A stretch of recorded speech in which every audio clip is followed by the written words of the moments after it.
Emotions কে আবার খুঁজে পাবো, যার নাম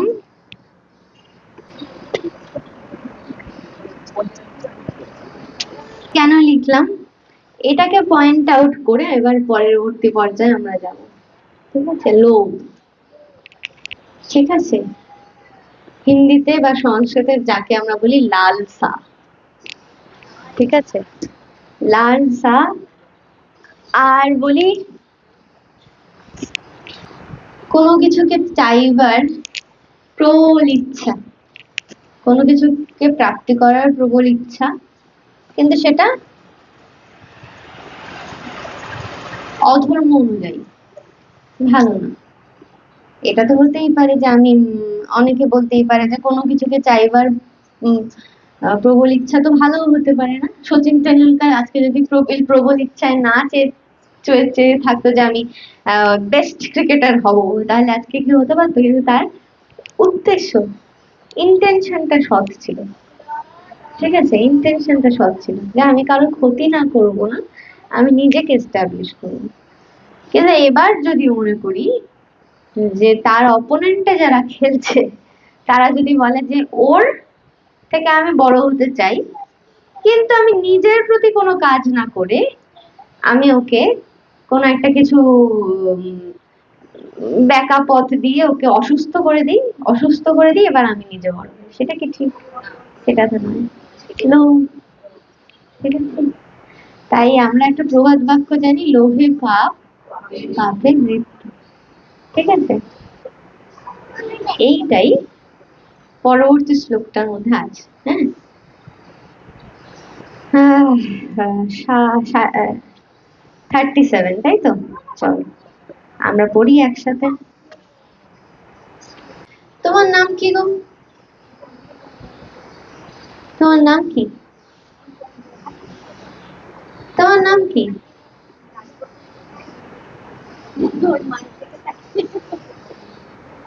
আচ্ছা, আমি তোমাকে একটা জিনিস রিকোয়েস্ট করতে চাই, একটু এদিকে তাকাবে?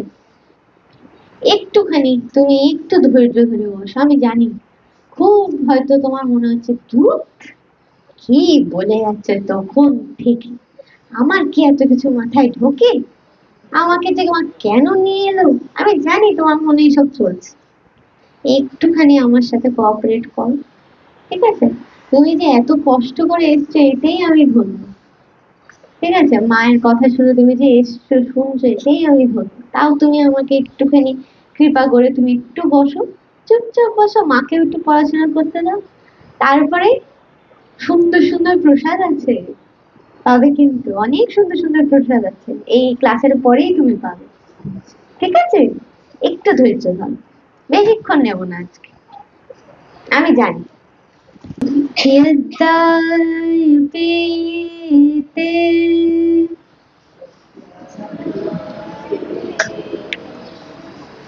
न पश्यति लोभोपाहता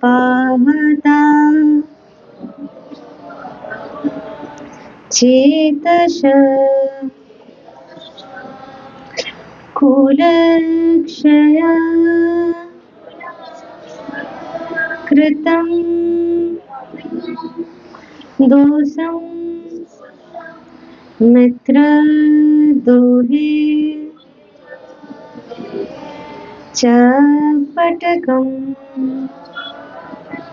আবার বলবো? চলো। এবার এটার তাৎপর্যটা পড়ো তো দেখি, রিয়া পড়ো তো দেখি। তাও আমরা একটুখানি বলে নিই, হ্যাঁ, তারপরে তাৎপর্যটা বলছি।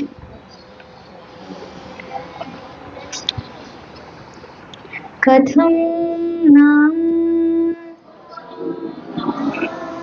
জিনিয়ম জিনিয়ম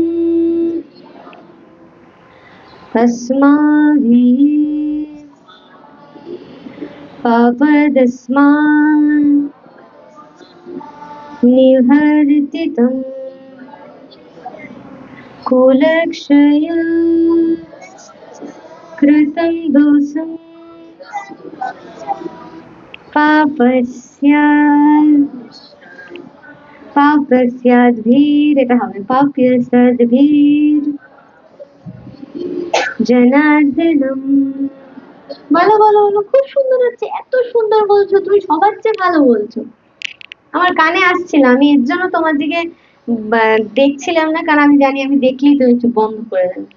যাতে যুদ্ধে ও পাশা খেলায় আহ্বান করা হলে কোন ক্ষত্রিয় বিরোধী পক্ষে সেই আহ্বান প্রত্যাখ্যান করতে পারে না। দুর্যোধনের দল সেই যুদ্ধে অর্জুনকে আহ্বান করেছিল, তাই যুদ্ধ করতে অর্জুন বাধ্য ছিলেন। কিন্তু এই অবস্থায় অর্জুন বিবেচনা করে দেখলেন যে তার বিরুদ্ধ পক্ষের সকলেই এই যুদ্ধের পরিণতি সম্বন্ধে একেবারে অন্ধ হতে পারে, কিন্তু তা বলে তিনি এই যুদ্ধের অমঙ্গলজনক পরিণতি উপলব্ধি করার পর সেই যুদ্ধের আমন্ত্রণ গ্রহণ করতে পারবেন না। এই ধরনের আমন্ত্রণের বাধ্যবাধকতা নেই। এইসব কথা সুচিন্তিতভাবে বিবেচনা করে অর্জুন এই যুদ্ধ থেকে নিরস্ত থাকতে মনস্থির করেছিলেন।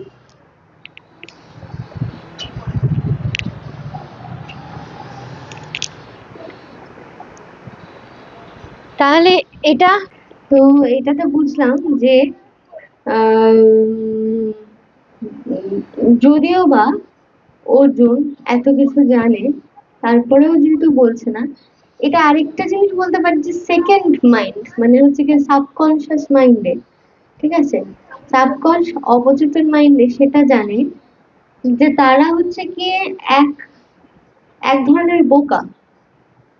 তার অপোনেন্টে যারা আছে, এটা অর্জুন বুঝে গেছিল যে আমার সামনে যারা এসছে অস্ত্র ধারণ করে, তারা এক ধরনের বোকা।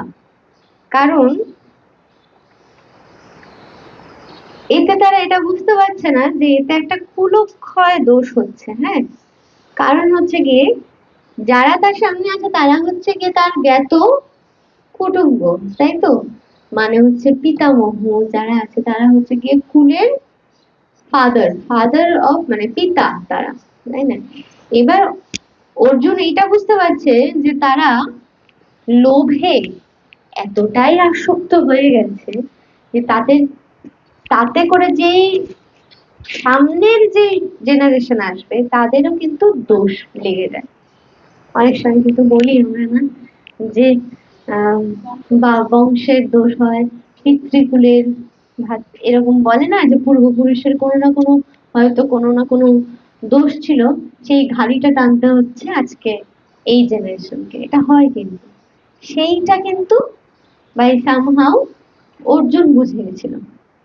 হ্যাঁ, যে আজকে যে ওরা দোষটা করছে, আমি যদি হতও করি, তাদের বধ করিও, তাতে করে একটা করে কুল দোষ করছে, এবার কুল দোষ করাতে তো আমার পরের জেনারেশনকে তাকে ভুক্তভোগী হতে হবে।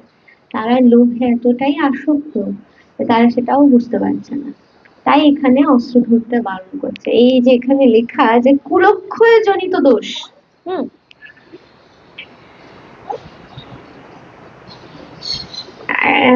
একটা খুব সুন্দর ব্যাখ্যা দেওয়া আছে, সেটা হচ্ছে গিয়ে যদিও ইহারা লোভে হতজ্ঞান হইয়া কুলক্ষয় জনিত দোষ এবং মিত্র দোষে জনিত পাপ পাতকও দেখিতেছেন না, কিন্তু হে জনার্দন, আমি তো দেখিতেছি, আমি তো দেখতে পাচ্ছি ওরা বোকা, ওদের চোখের সামনে একটা আস্তরণ পড়ে গেছে লোভের, সেই আস্তরণটা কোনো মতে তাদেরকে দেখাচ্ছে না যে তারা কত বড় পাপ করছে। কিন্তু তাদেরই পাপ নয়, তাদের তো একটা বংশ বেঁচে থাকবে, তাদের তো একটা কোনো বংশ বেঁচে থাকবে, তাদেরকে তো হারিয়ে টানতে হবে। তারাও সেটা বুঝতে পারছে না, কিন্তু আমি সেটার জন্য আরো অস্ত্র ধারণ করতে চাইছি না, তাতে করে একটা কুলক্ষয় দোষ পড়ে থাকবে। এটার জন্য এই স্তোত্রটার এটাই, শ্লোকটার এটাই ব্যাখ্যা, যে এই কারণেই অর্জুন এখানে এই রিজনটা দেখাচ্ছে। লোভকে পেলাম, আর লোভেতে আরেকটা জিনিস ব্যাক অফ দ্য মাইন্ডে অর্জুনের কি চলছে, যে এই যে লোভ করছে, লোভে তো পাপ, পাপে তো মৃত্যু, আমি তো জানি এদের মৃত্যু ঘটবে, তাই না। তাই সেইখানে আমি কি করে করতে পারি এই কুলক্ষয় দোষ। হ্যাঁ, এরাও পাপ করছে, আর আমার মনে হয় আমিও পাপ করছি, তার মনে হচ্ছে, অর্জুনের মনে হয়, কিন্তু আসলে অর্জুন কোনো পাপ করছে। এইটা হচ্ছে কি মেইন পয়েন্ট, দুটো পয়েন্ট কি পেলাম, লোভ এবং কুলক্ষয় দোষ, হ্যাঁ দুদিক থেকে, ঠিক আছে।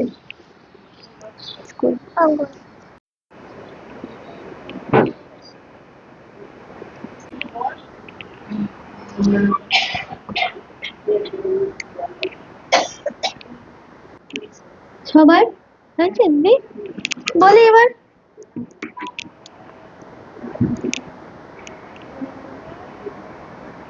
यद्दायपते, ভেঙে ভেঙে যদি বলি यद्दायापीयते, ঠিক আছে, যা একসাথে বল, यद्दायापते না पश्यन्ति, पश्यन्ति, है ना पश्यन्ति, लोभपाहन्ता चेतसा, लोभपाहन्ता चेतसा, हेलो, कुलक्षाय कृतम, একসাথে বলি कुलक्षाय कृतम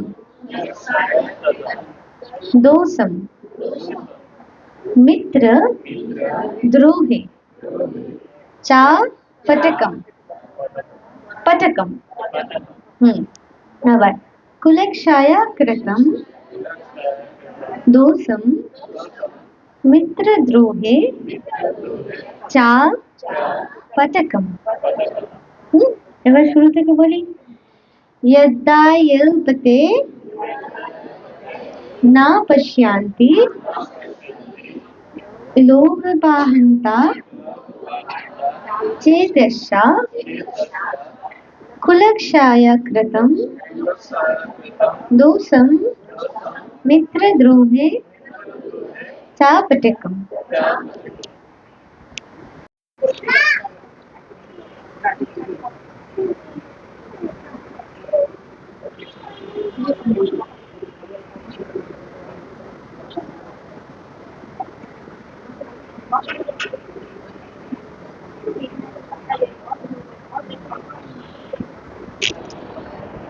कथम ना, अच्छा सुर दिए ना, शब्द बोली ना, कथम ना ज्ञेयम अस्माभिः, তাহলে এটাকে একসাথে বলো দেখি, ज्ञेयम अस्माभिः। দেখো বাংলা এটাকে উচ্চারণ করলে কিরকম আসে, জ্ঞেয়ম সম্ভি, তাই তো, এটা কি হয়, শব্দটা কি দাঁড়াচ্ছে, হ্যাঁ হচ্ছে না তো, এটা হবে হচ্ছে কি ज्ञेयम अस्माभिः, ঠিক আছে, ज्ञेयम, অনেকে জ্ঞানকেও সংস্কৃতে কিন্তু জ্ঞান বলে, সংস্কৃতে আমার গুরুজির, যিনি গুরুজি জ্ঞান প্রকাশ ঘোষ দাদু, জ্ঞান দাদু, ওনাকে যখন সংস্কৃতে উচ্চারণ করা হতো তখন বলতো জ্ঞান, জ্ঞান, ঠিক আছে, নটাকে কিন্তু এমফাসাইজ করে, ঠিক আছে। কেন নটাকে এমফাসাইজ করে বলো তো, কারোর কিছু একটা মানে এটার পেছনে তাৎপর্যটা কিভাবে আসে জানো, জ্ঞানের মধ্যে নটাকে কেন বেশি এমফাসাইজ করে বলা হয়, জ্ঞানে আমরা এবার বলি তো বাংলায় বলি না যে জ্ঞান, কিন্তু সংস্কৃতে কেন সেটাকে এসছে জ্ঞান বা জ্ঞান, জ্ঞান, কারণ বলা হয় নাদ, নাদ, নাদকে চেনা, নাদ থেকে এসছে নাদ, অনেকে সঙ্গীতেও বলে নাদ স্বর লাগাও, নাদের স্বর লাগাও, নাভি থেকে যে জিনিস আসে, ঠিক আছে, সেটাকে বলা হচ্ছে গিয়ে জ্ঞান, জ্ঞান, ঠিক আছে। তাহলে এবার বলি, জ্ঞান अस्माभिः पापदास्मान्, पापदास्मान् निवर्तितुं, আবার হ্যাঁ, पापदास्मान् निवर्तितुं, তাহলে কি হচ্ছে, কথম না জ্ঞান अस्माभिः पापदास्मान् निवर्तितुं, হ্যাঁ বলো দেখি আবার, কথম না জ্ঞান अस्माभिः पापदास्मान् निवर्तितुं, হলো। পরেরটা হচ্ছে গিয়ে কুলক্ষ্যাত कृतं कुलक्ष्या कृतं তাহলে একসাথে বলো কুলক্ষ্যাত कृतं दोषं प्रप्यार না দাঁড়াও প্রপস্যাদ্ভির হ্যাঁ আমি সাইড থেকে দেখছি তো এদিক থেকে আমি এমনিতে তো দেখতে পাই না আমি চেষ্টা করছি যে এদিক থেকে দেখে যতটা এদিক থেকে বলা যায় ওই জন্য অনেক সময় আমি দেখতে পাচ্ছি না শেষের শব্দগুলো প্রপস্যাদ্ভির জনার্দন তাহলে এটা পুরোটা বলো কুলক্ষ্যা कृतं दोषं प्रपस्याद्भिर जनार्दन হ্যাঁ অঙ্গরাজ ঠিক আছে অঙ্গরাজ অঙ্গরাজি। আচ্ছা, এত মিষ্টি এত মিষ্টি দেখতে। আর আর আর আর আর খেলা করো স্কুলে? আজকে এসছে, আজকে কি মার ইচ্ছে এসছো তুমি? মা বলেছে আজকে নিয়ে যাবে, আসবে এখানে? হ্যাঁ, ভালো লাগছে? হ্যাঁ, খুব ভালো লাগছে। তুমি তো কত সুন্দর করে মন দিয়ে এখানে বসে আছো শান্তশিষ্ট হয়ে। আর একটুখানি ধৈর্য ধরো, আর একটুখানি, দেবে তো? প্রমিস? হাত দাও, প্রমিস। হ্যাঁ,